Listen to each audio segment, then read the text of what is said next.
right, welcome back to hour number 2 of this week's episode of Student of the Gun Radio. And thank you for being out there. We appreciate it as always. Now, the lead story that we're going to jump right into here, because that's what we're going to do. This has been a hot topic in the firearms industry, firearms community all week long, for at least a week now. And it comes to us from National Review Online. That is our source, but this has actually been sourced by several different websites. This story comes to us from Dave Koppel, and it says, New anti-gun strategies. Assault weapon bans have proved very unpopular, but the anti-gun lobbies aren't giving up. And you may have heard about this. Originally, I believe the story was either in New York Times or Washington Times, one of the big rags from the up in the Northeast there. And essentially it said that that they've realized that, quote, assault weapon bans are a lot of trouble. And, you know, if you look back at what happened in Colorado, I think they didn't realize the amount of backlash that they were going to get. Because let's face it, most of these politicians, they don't like friction. They like to be safe. They like to be in safe districts where they know that they're going to get reelected. They like being in control. They like being in charge. And last year, we saw a big shakeup in Colorado. Now, the problem, though, is the law is still in place. Yeah, we got rid of a bunch of people. They recalled 2, and then they forced what's her face, Hudak, Evie the whatever you want to call her, Hudak there. They forced her to resign so that Lickenbottom could appoint her replacement before there was a special election. But what we're seeing is we're seeing some pushback, and they don't like that. They want to just be able to do what they want to do, and they don't want any pushback, and so they're going for the more reasonable technique or the more reasonable tactic. And I talked about this on the radio with several guests when I did Tom Gresham's show right after Christmas this year, about how the shift is going from a national level as far as the House and the Senate to the state capitals. And they found that it's easier to persuade the state reps and the state senators and so forth in these swing states like New York. Now, I don't mean, when I say swing states, I mean ones that are easy to manipulate. New York, New Jersey, Connecticut, and surprisingly enough, Colorado, California, and so forth. And they're trying it out there in, was it Washington? It's Washington, isn't it, Jared? Where the bill 594, they're trying to do the universal background check thing. Anyway, that's kind of the swing. And what Dave reports here at the National Review, Dave Koppel, says, to mark the 10th anniversary of the expiration of the federal ban on so-called assault weapons, the anti-gun lobbies have made a surprising announcement. They are not attempting to push for a new gun ban. This is a smart decision because there's more than one way to shrink the American gun culture. The assault weapon prohibition campaign of the last quarter century was the most successful effort in American history to ban large numbers of guns. But ultimately, it proved more harmful than helpful to the politicians who supported it. And a lot of you guys like Jared, you're too young to remember the 1994 assault weapons ban.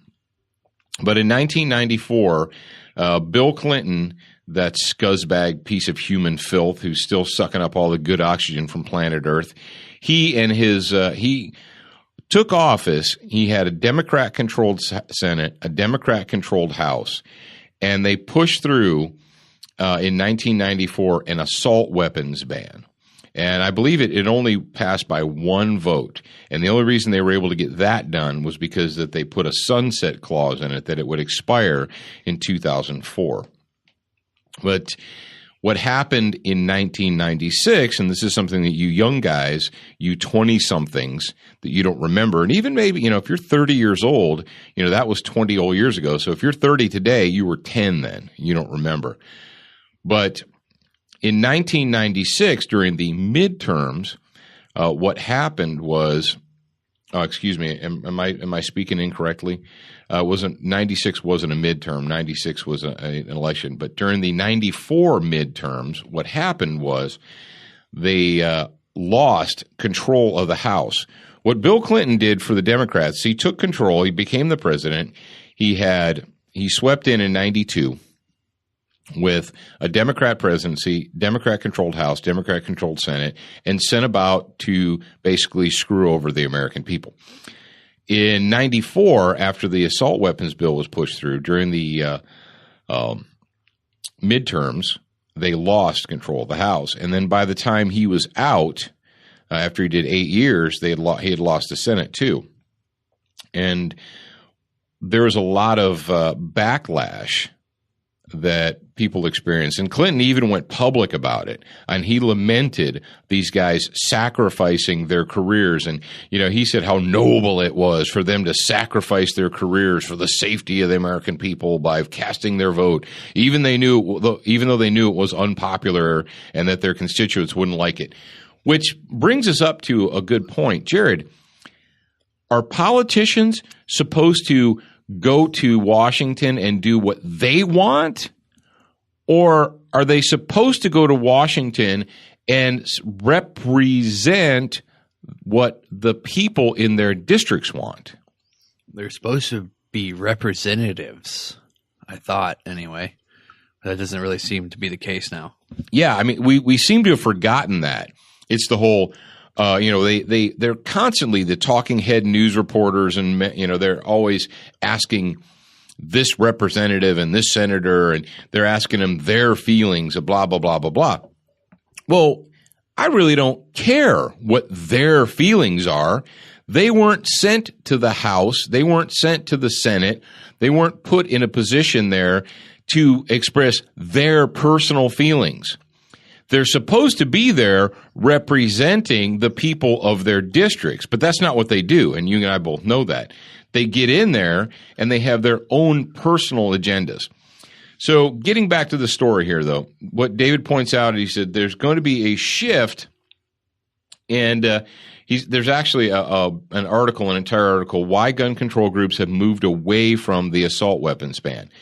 And this is something we've said here for the last several months about the reasonableness disease, is they realized that they're going to have a hard time pushing through the national House, through the United States Senate and the United States House of Representatives. They've realized that they're going to have a hard time pushing through more, quote unquote, assault weapons bans.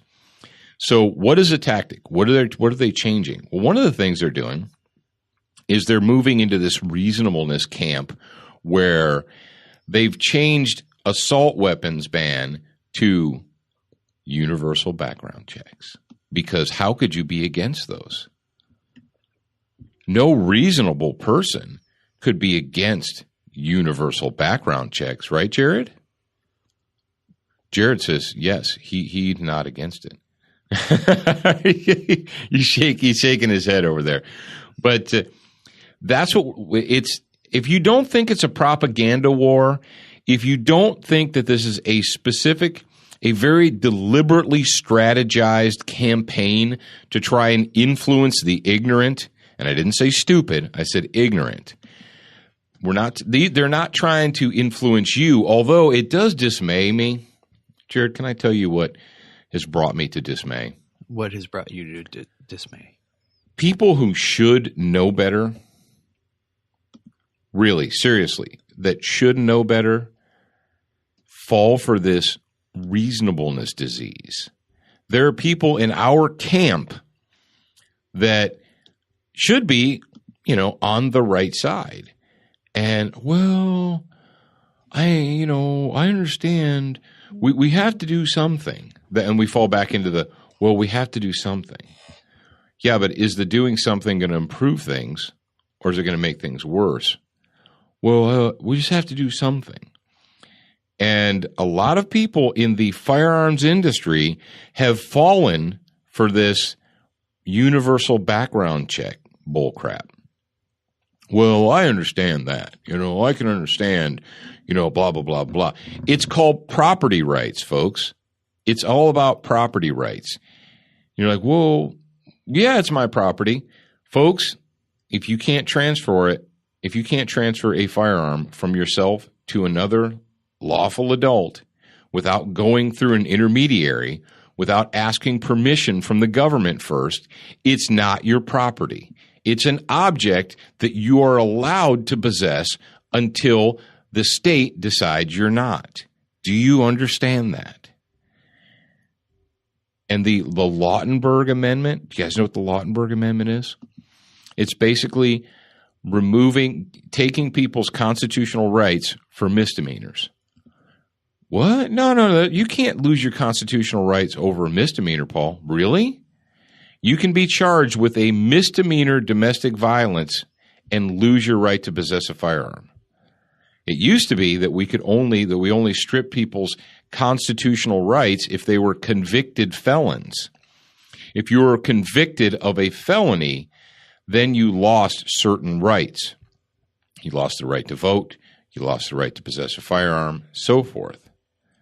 And you had to be adjudicated. Well, now, thanks to the Lautenberg Amendment, which is crap, by the way, we have people that not only have not committed felonies, that are charged with misdemeanors, but aren't even convicted.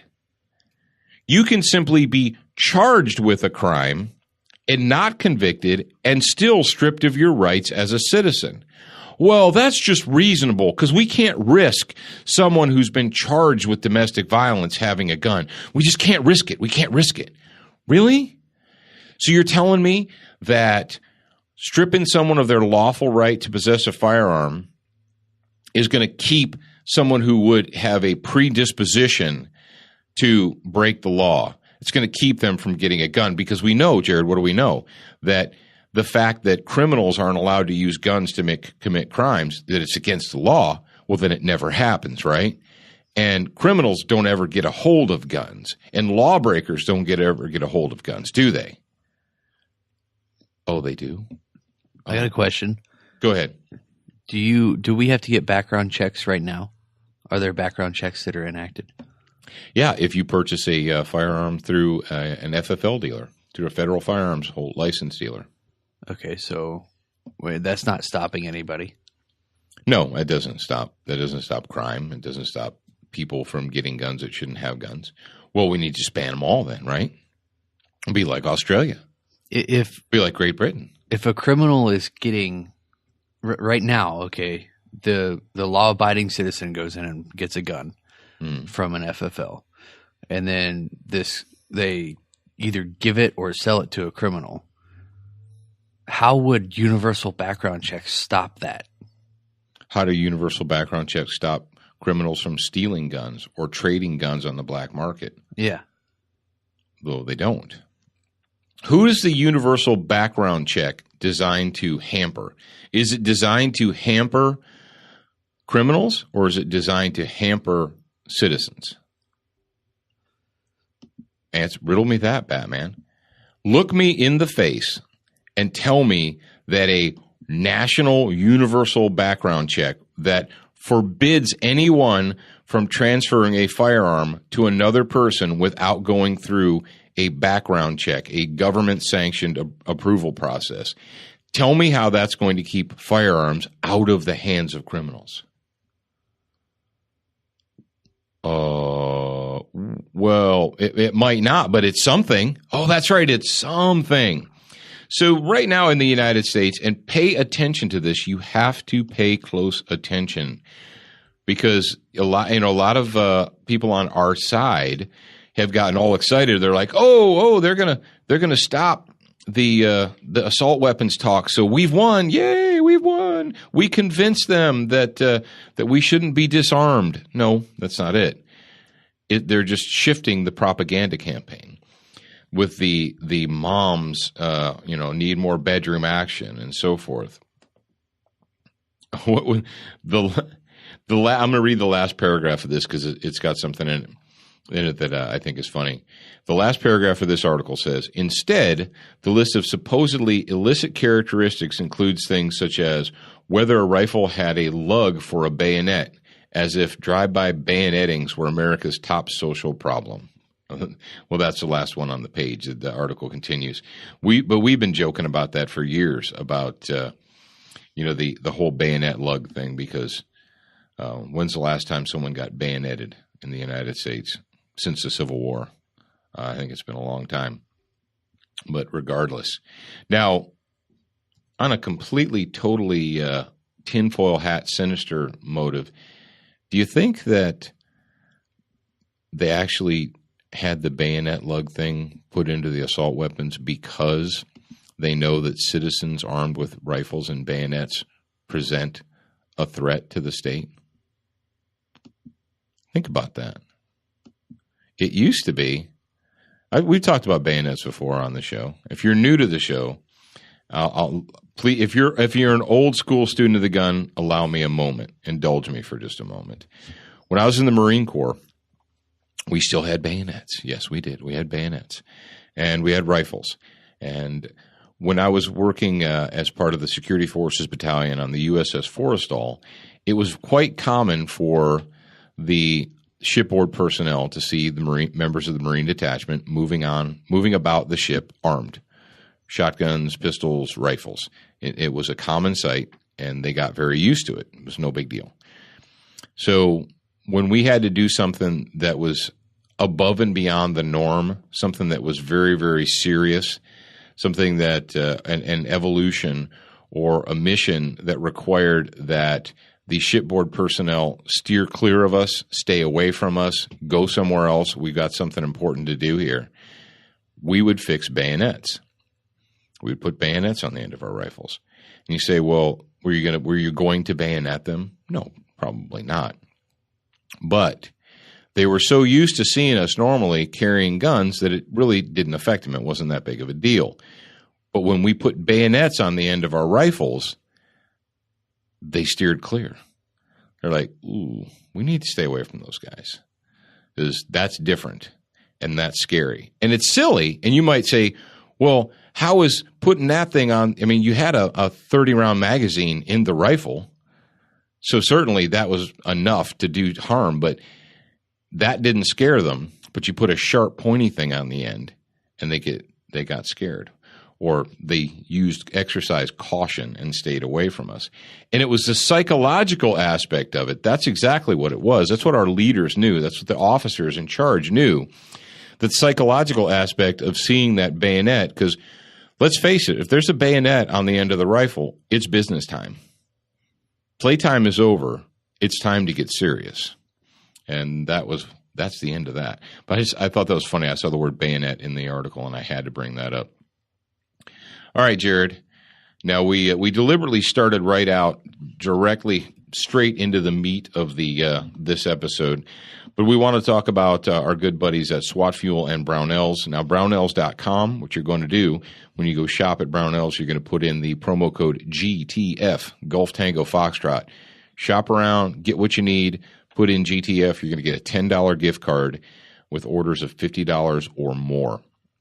And then when you go to SWATfuel.com, you're going to shop there, get something to help you get over that get you a little bit of an energy boost. And like we said in the first hour, but I'll remind you again, Jared and I are going to give personal testimonials in the bonus hour this week of Student of the Gun Radio about SWAT Fuel. But when you do shop at SWATfuel.com, you want to use the promo code SOTG, like Student of the Gun, 2014, Sierra Oscar Tango Golf. 2014. You put that in, you're going to save 20% off your total order, which is pretty righteous. Don't forget about XS Sights, the fastest sights in any light. And if you have a Colt, you can put XS Sights on it. You know what I was just looking at the other day, Jared? Somebody brought something up about, what episode was it? I can't remember. Somebody asked a question, so I went back into the Groove Yard of Forgotten Favorites, and I was looking at the segment that we did about the XS Sight, the Defender, the Colt Defender that came from Talo Arms with XS Big Dot sights on it. So if you missed that, shame on you, but it is in the archives. It's in the Student of the Gun archives. Jared, tell them if they want to watch archive shows, older shows from like season 3 and 4, where can they go to watch those? Right now you can go to the YouTube channel. I'm actually Student of the Gun. It's youtube.com/Student of the Gun TV. I'm going to create a section on the website here in the near future that's going to be a members section only, and we're going to split every single segment that we've done. We're going to pull the commercials. We're going to split them into segments. And like for the One Pack Survival, for instance, we'll have you click on One Pack Survival and it'll have 13 segments on that, or 7 segments on that, however many segments we did that season. Sounds like you've taken on more work for yourself. Yeah. All right. Are we ready to get into some public school psychological terrorism? Yeah, let's get into that. All right.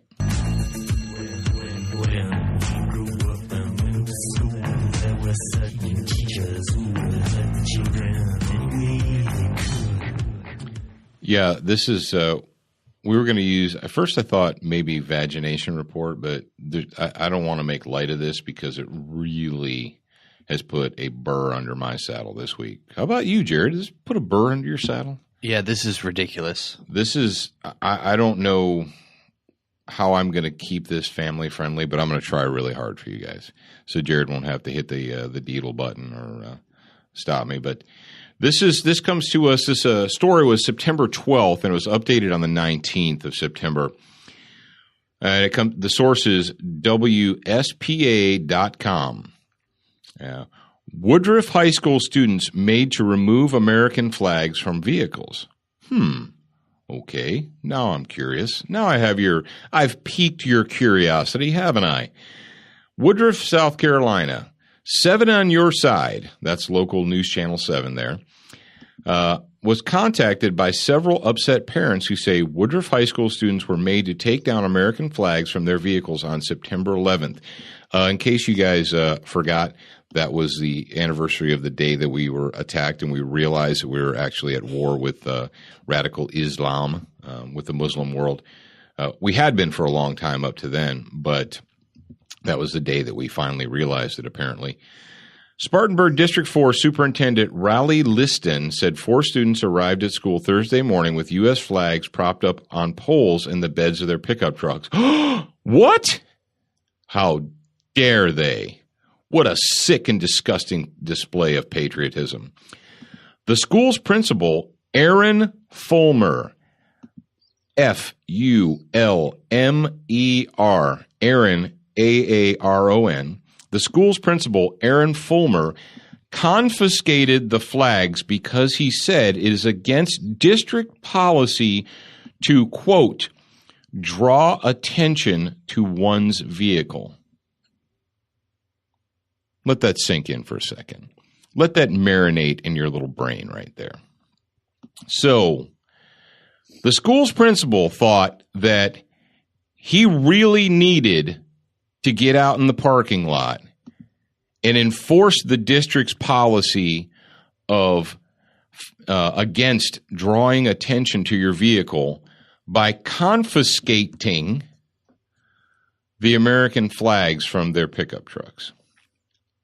Oh, it says the flags were returned to students at the end of the day, and the students were not punished. Oh, okay. Fulmer tells us, should be a comma there, officials are meeting with student council next week to look into a possible policy revision. Parents have contacted us to let us know about a protest that is being planned in response to the flag removal. It is set for Monday morning. Jared, weigh in and tell me what you think about this. I think that this school principal needs to not be a school principal. Because that's ridiculous. I can't even imagine my high school principal doing that.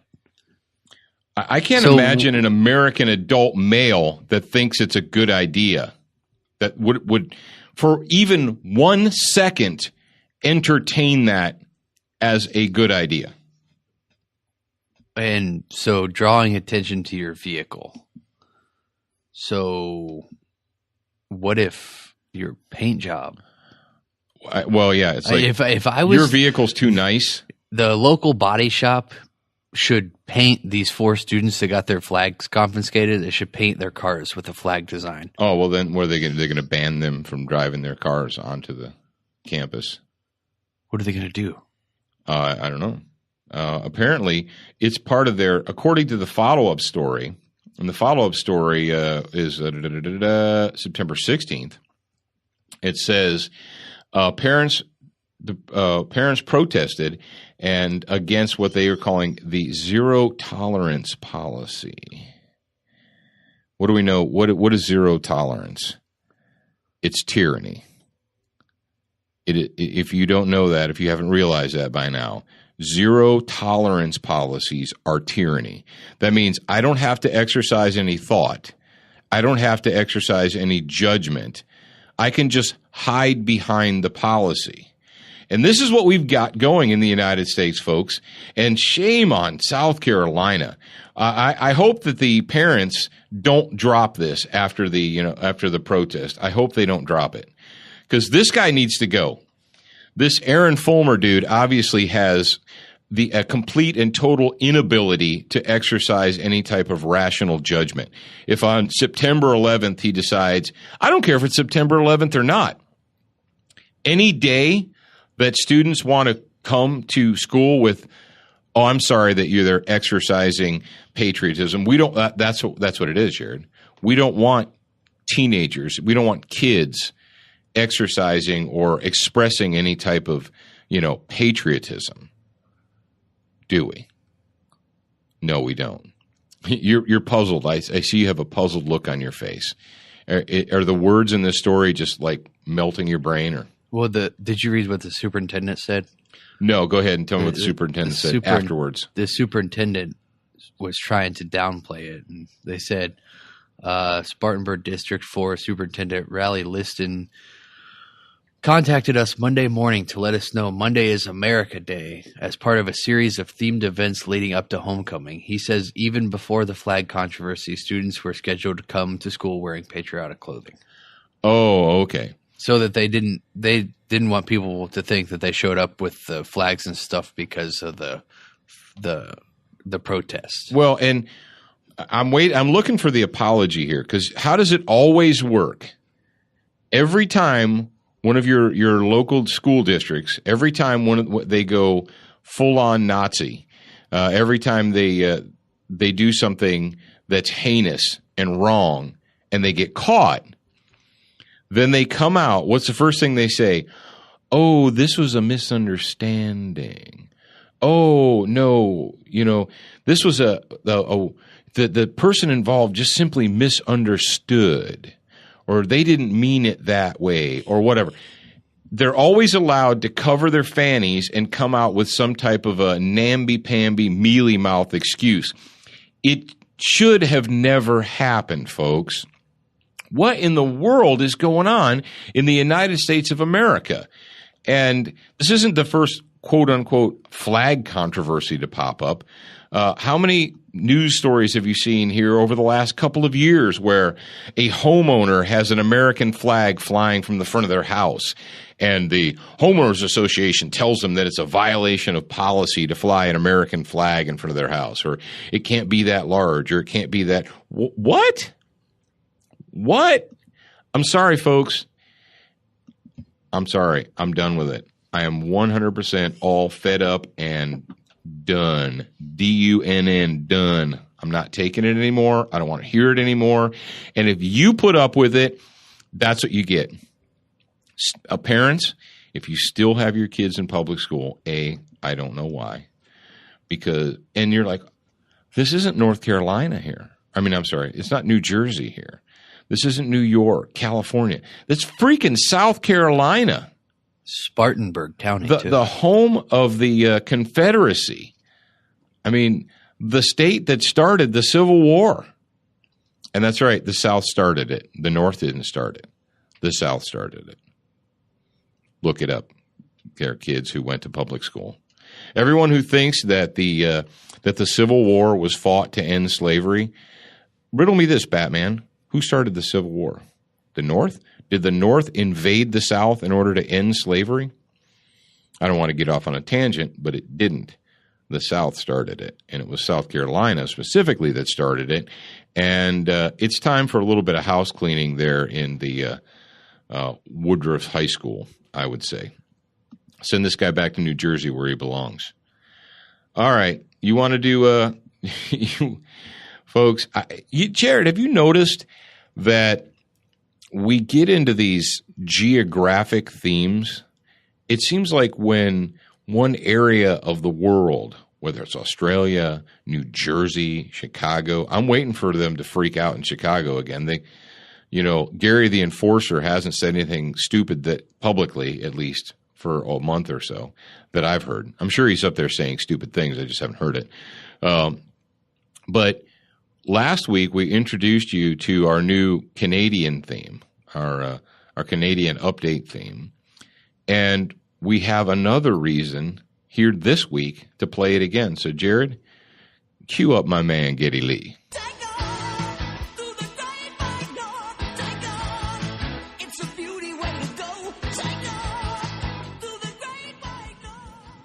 So, take off, eh?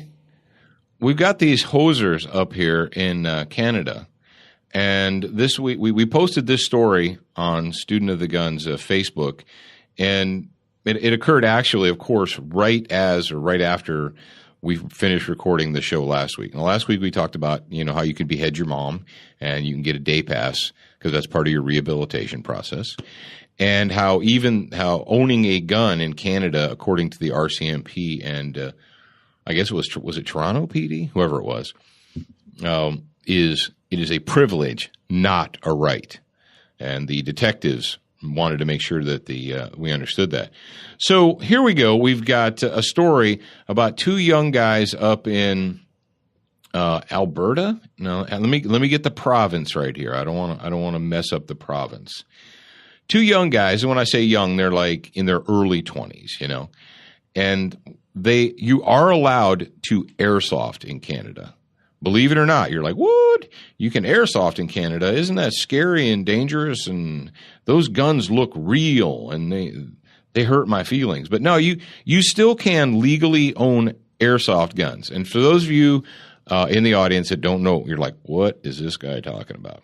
Imagine this. Imagine an object that looks like a real firearm, basically the same size and everything, looks just like a real gun, but it doesn't shoot live ammunition. It shoots a little 6mm plastic BB. And these are super popular over in slave countries like Japan. You guys know that in Japan, firearms are verboten. They're completely forbidden. You are not allowed to have them. So what they've gotten, but they're gun geeks. They love guns. Japanese tourists come to America to shoot guns. So they're all totally geeked up about guns. It's a forbidden fruit. So what have they got really, really good at doing? Japanese manufacturers have gotten really, really good at making knockoffs of real guns that shoot little 6mm BBs. And they're called airsoft guns or soft air.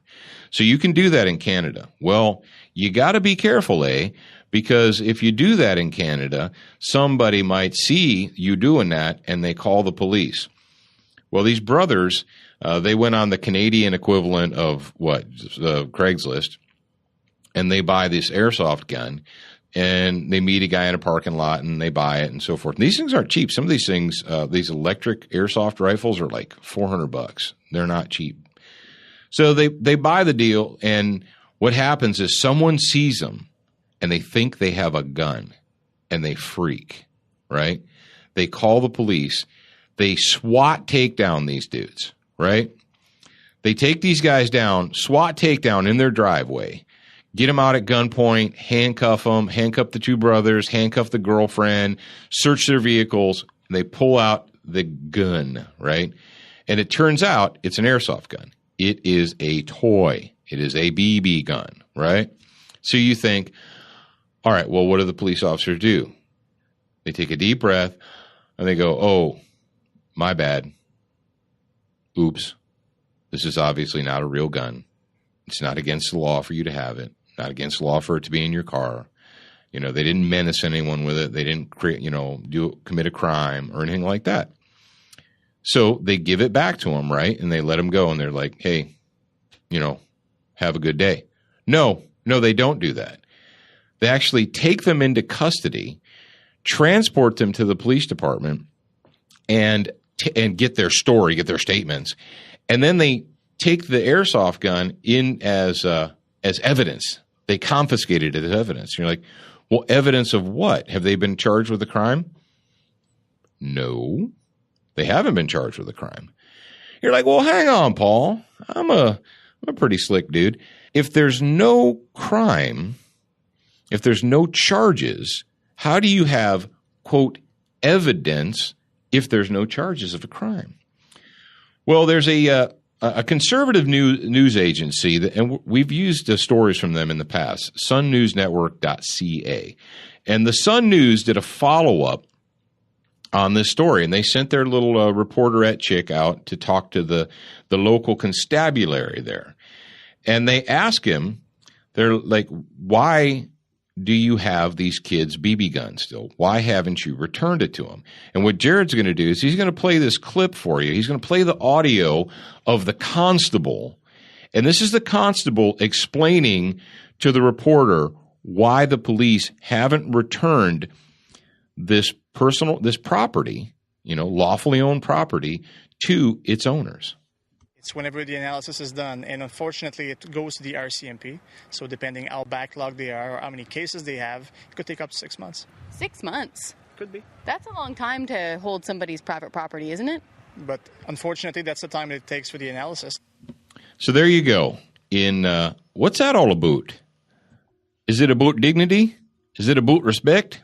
It's about, we're going to take your property, and we're going to send your BB gun to the Royal Canadian Mounted Police Forensic Lab to determine whether or not it is a firearm. What?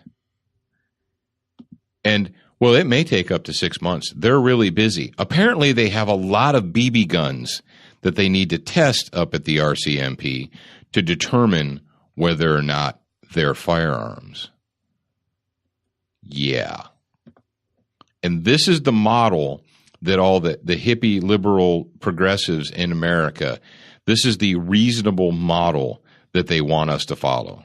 They want us to, they point to the north and say, we need to be more like Canada. Look how reasonable and wonderful they are. Folks, woo! Well, let's just wait and see what happens up north here in the next week. Maybe we'll be back with another Canadian update. But until then... Question. What kind of bear is best? That's a ridiculous question. False. Black bear. Well, that's debatable. There are basically two schools of thought. Fact. Bears eat beets. Oh. Bears beats Battlestar Galactica.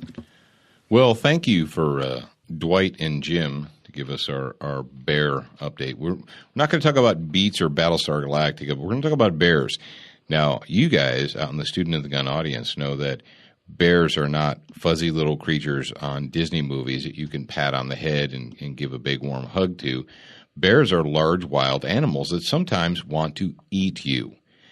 And I know a lot of your hippie liberal friends, your coworkers and stuff, they all view animals, wild animals, as Disney characters.